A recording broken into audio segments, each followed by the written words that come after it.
Okay, guys, let's do the second MVP video of the season for me now, where we have a shade under 30 games to go. It feels like this thing just happened so quickly. The top four in the MVP ladder, it's Jokic, SGA, Giannis, and Luka. That's the order that it's in, but I'm not really going to care about the order for the sake of this thing. It does feel like there's a bit of a cutoff after that. Of course, if Embiid didn't get hurt, he would be here. Tatum is number 5, and for as much as I love Jason Tatum, he's simply not putting up the numbers that the other guys are. And Book, Brunson, Mitchell, Kawhi, a lot of guys killing it, but again, this seems to be the top. Also, the fact that Sabonis is in the top 10 on the ladder and he's not an all-star is crazy. And not seeing LeBron or Steph on the ladder and seeing KD at the bottom of it makes me feel old. Anyway, let's start with Giannis and the Bucks. I mean, Giannis has been great. He's having the most efficient season of his career, and it's transition, it's half-court post-ups / face-ups, it's, Brooks screening for him or, him screening for Dame when that happens. Of course, him just creating something out of nothing in half-court possessions for the Bucks. Unfortunately for him, the biggest story with the Bucks is not him. It's everything around him with the record with Doc and everything right now. Middleton has missed their last 7 or 8 games. Dame is on a streak of just missing all of the pull-ups or step-backs that you expect him to make more often off of pick-and-roll actions.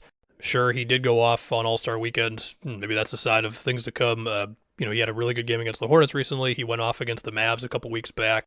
And, he can still clear 20 points like he just did against Memphis, but it's the efficiency, it's just not every night for him right now. Dame does have some stuff going on off the court. Some of their recent games, like in the Grizzlies game, Zaire Williams and Gigi Jackson made a whole bunch of tough jumpers. There was one play where Zaire Williams got a backdoor cut because Dame just kind of lost him for a second, so that was a lob. And there were a couple times where I thought the closeouts could have been better. But yeah, they should have won the game. But then you had the Miami game where they got torched by Jovic, Duncan Robinson, and Kevin Love. And in that game, it was more of defense collapsing inside. And then from there, it's, I think, just giving a little too much space to Jovic or Kevin Love on some stuff. Kevin Love was super wide open on one inbound play.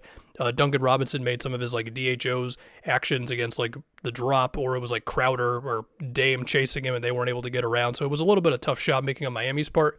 But it also felt like the Bucks maybe were just a little too aggressive on help defense, but that's also me operating with the results of the threes went in, But at the same time, I thought their debut with Doc, their defense against the Nuggets was good in that game, even if they lost. And the last time they just played the Nuggets recently, they blew them out with Giannis just kind of taking the whole game over. Yeah, at the least, you're going to want to get the 2 seed if you're the Bucks to maximize Giannis's chances at the award. So yeah, now we go on to Luka. I don't know if this is a hot take. I think Luka has been the best player in the league this season. Yes, Embiid went down. We all know how great he was playing. I think what puts Luka over the top of other guys is the amount of games that Kyrie has missed. I mean, Luka and Kyrie have played 28 games together this season. And because of that, I just think Luka has had to do a hell of a carry job, while still averaging 34, 9, and 10 on 62 true shooting. Now, I think Jokic can still have the title of best player in the league off of the finals run, but as far as these collection of 50-something games, given how it has been around Luka, I think he's been the best guy. I mean, among the top candidates, the closest one to that is Jokic and Murray, who have played 39 games together, so that's still 11 more.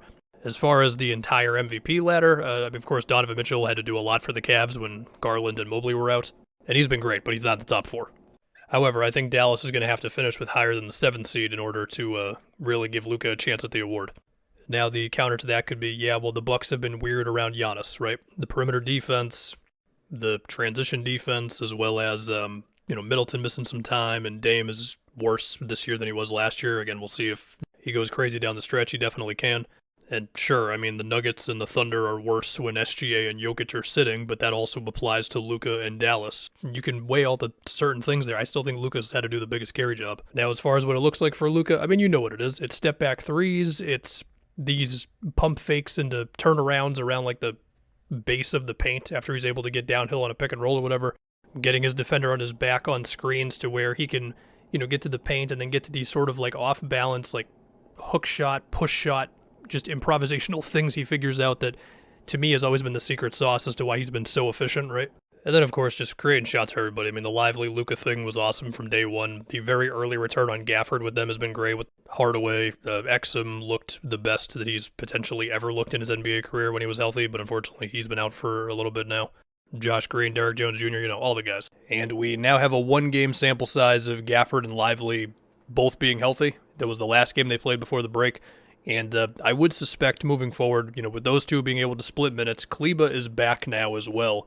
And so I think we could see Dallas be the best that they've been defensively once we get back from the All-Star break here. I mean, and PJ Washington is here too, so, that's fun. Now let's get to SGA. I feel like every single SGA game, man, is like he shoots 11 for 20 and he finishes with like 30 points. With my favorite thing to watch in the NBA still being him just freezing defenders for a second with like a quick between the legs dribble, and then he's just gone, and then he basically floats in midair as he gets into these pull-up twos or these fading two-pointers around the paint and everything, or at the free throw line.